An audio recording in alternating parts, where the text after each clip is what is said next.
Shout out to colonialism. Shout out Pampanga.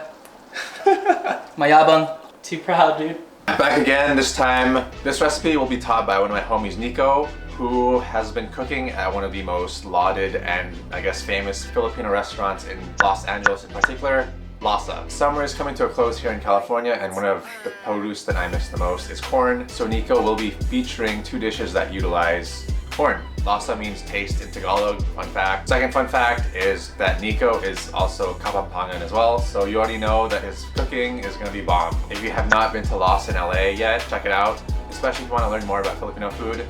Wait for that vlog another time when I'm down in LA. The 2 dishes that Nico will be teaching us how to make today are Suam na Mais and Ginataang Mais. So Suam na Mais is a dish that I have not had because it's not in my Ilocano repertoire of food. Suam na Mais is essentially a corn soup, very light, very clean, very flavorful, while Ginataang Mais is sweet corn, coconut milk, glutinous rice, some sugar. So let's head over and see how these 2 easy to make, vegetable-driven dishes are made.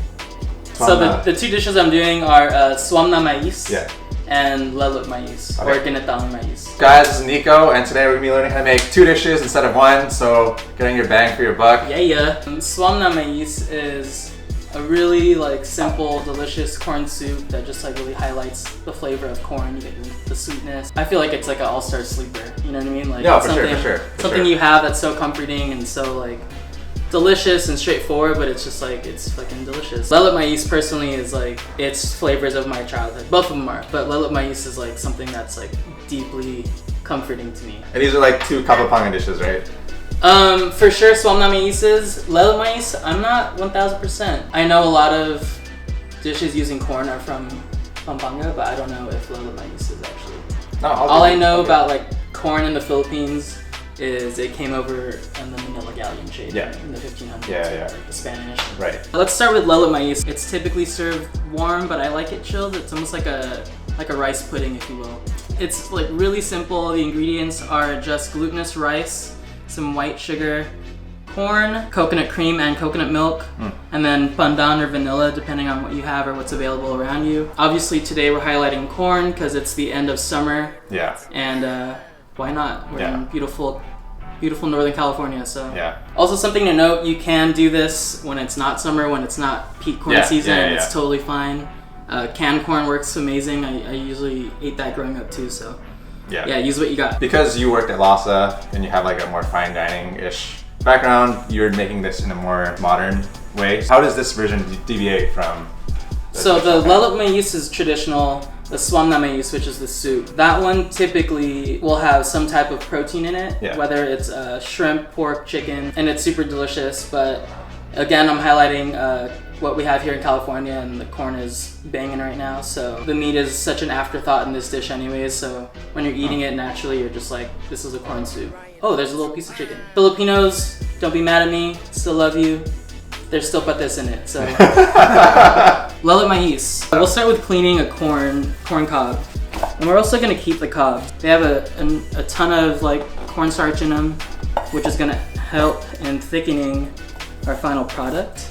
I like to show a different side of things, most of the other videos and other chefs, and I love you all, trust me, utilize a lot of the protein rich, protein heavy dishes that are known in the Philippines, and they're all delicious, but the veggies need some loving too, So first step is getting coconut milk. This is just 1 can of coconut milk. You can add a little bit of water to this. Is this a pretty common dish? Pretty common to have at your table? I don't know.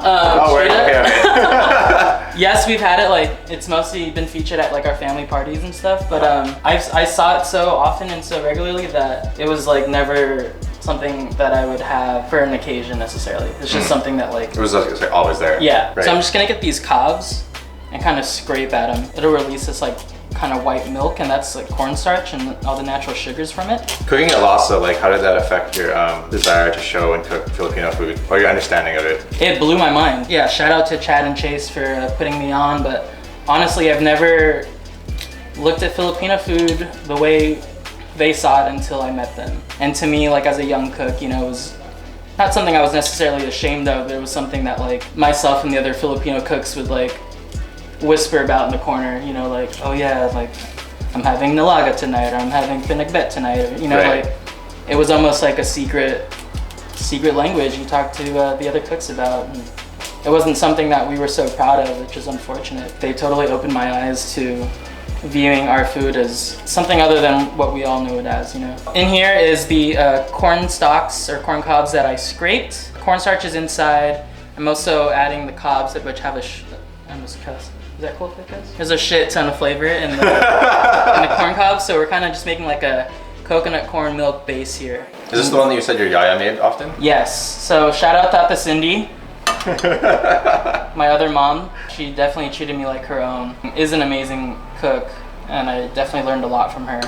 This is part of the reason why this dish is so special to me. To this, we will add our shuck corn, and then this is a pandan leaf. Again, if you can't find this, vanilla is fine, like vanilla extract, or like be friendly with your neighborhood tita, and she might cut you some leaves. I'm adding in the glutinous rice right now. Also, this rice has been rinsed and kind of like let to dry for a little bit, maybe for like the last 20 minutes. So I'm gonna stir this rice in, and I'm also gonna take the cobs out because they pretty much extracted all the flavor already. So you can see like it's already kind of thickening. Yeah. And that's when the starch is from the corn and from the rice that I just added, yep. So right now I'm gonna add the sugar in. I'm gonna reserve a few tablespoons just so I can control the sweetness. Right. Also, yeah, corn naturally is pretty sweet. I'm just gonna taste it. I'm mostly tasting for the rice. It looks like it's not cooked yet, but... So if it's like getting pretty thick, just keep adding water or coconut milk to kind of give it more liquid and cook. Exactly. So you want the final product to be like thick? Yeah, it's pretty much like a pudding or a porridge. Gotcha. Yeah.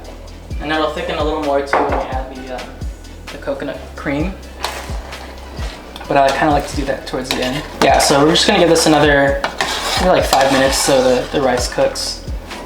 And then we'll do our final seasoning. I like to add a little bit of salt. Salt and sweet things just like complement each other so well, you know? Yeah. So we are now starting the savory dish? Yeah. Yeah, the reason we're starting this one second too is because, like I was saying earlier, I preferred the Lasa LA Mais chilled. So we made that first, got it out of the way, and then I'm chilling it right now while this one cooks. Cool, so back here is just a pot of water. I'm adding these corn cobs to it, and essentially just making a corn stock, if you will. So again, just utilizing all of the corn flavor that we can get. And then in here, I kind of just have it on a low heat, and I'm gonna sweat out the onion and garlic first. The reason you want to sweat them out too is just like build more flavor. Build more flavor, but they also they have such an aggressive flavor if they're not like fully cooked out. In the Philippines, they'll either use like malungay or moringa, I guess, or chili leaves, which I've actually never had it with chili leaves. All right, so this is all sweaty. Now I'm just gonna add the corn stock.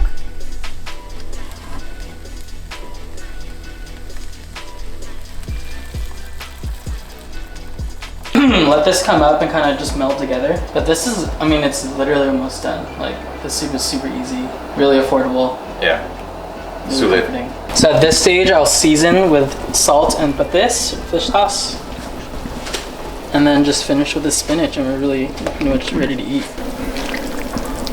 Need some ASMR microphones up in this. You gotta get it in there.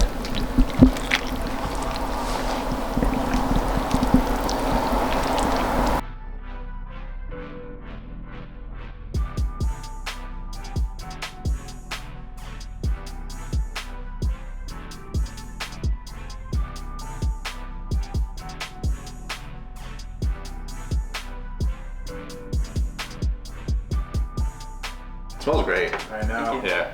And we're joined again by Levin. If you haven't seen his Humba video yet, check that out.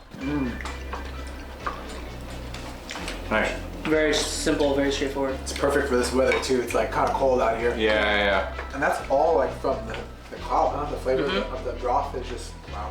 Yeah, it's your first time having it too, right? I think it's always cool to like hear other people's other Filipino people's opinions on something they haven't had before. Yeah. Which is like surprising, you know, sometimes you think that you have like tried almost like everything of all the Filipino foods, but then like somebody hits you with something they never had before or even never had. And that's kind of like this to me, you know?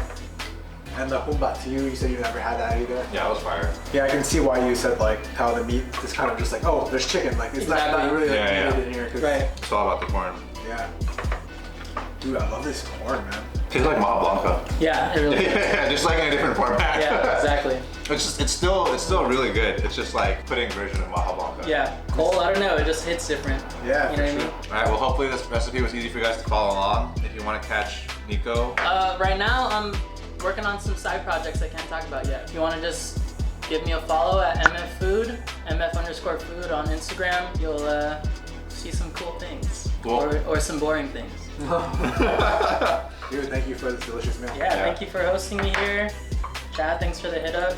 This was a lot of fun. Hey guys, thanks for watching this video with my homie Nico. Definitely try making this recipe at home because it is extremely simple and extremely cheap, affordable, and delicious. To recap, they're both essentially porridges. One is savory, the other one is sweet. Kind of like a healthier version of arroz caldo. But I kind of want to touch on something that Nico said in the middle of the video, which is that when he was a chef growing up, Filipino food was a secret language to him and his peers. And I think that's very true even for me growing up as a Filipino American. The second thing I want to touch on is that in the beginning of the video, Nico said that this dish is an all-star sleeper. And it absolutely is. When you think of Filipino food, you think of like the big hitters like sisig, sinigang, kare-kare. But this is something completely taken for granted. It's kind of like our soul food in a way. When you're sick, when it's cold outside, when you kind of want like a small merienda or snack, or you just want something comforting and hits the soul, Suam Mais and Ginataang Mais are basically that. So Filipinos have their own soul food. It's just they're not getting that same rep, PR as kare-kare or sisig. But yeah, stay tuned for the next episode. Thanks for watching. Let me know if you want to see any dishes in particular or if you want to see any other of my friends back again for another episode.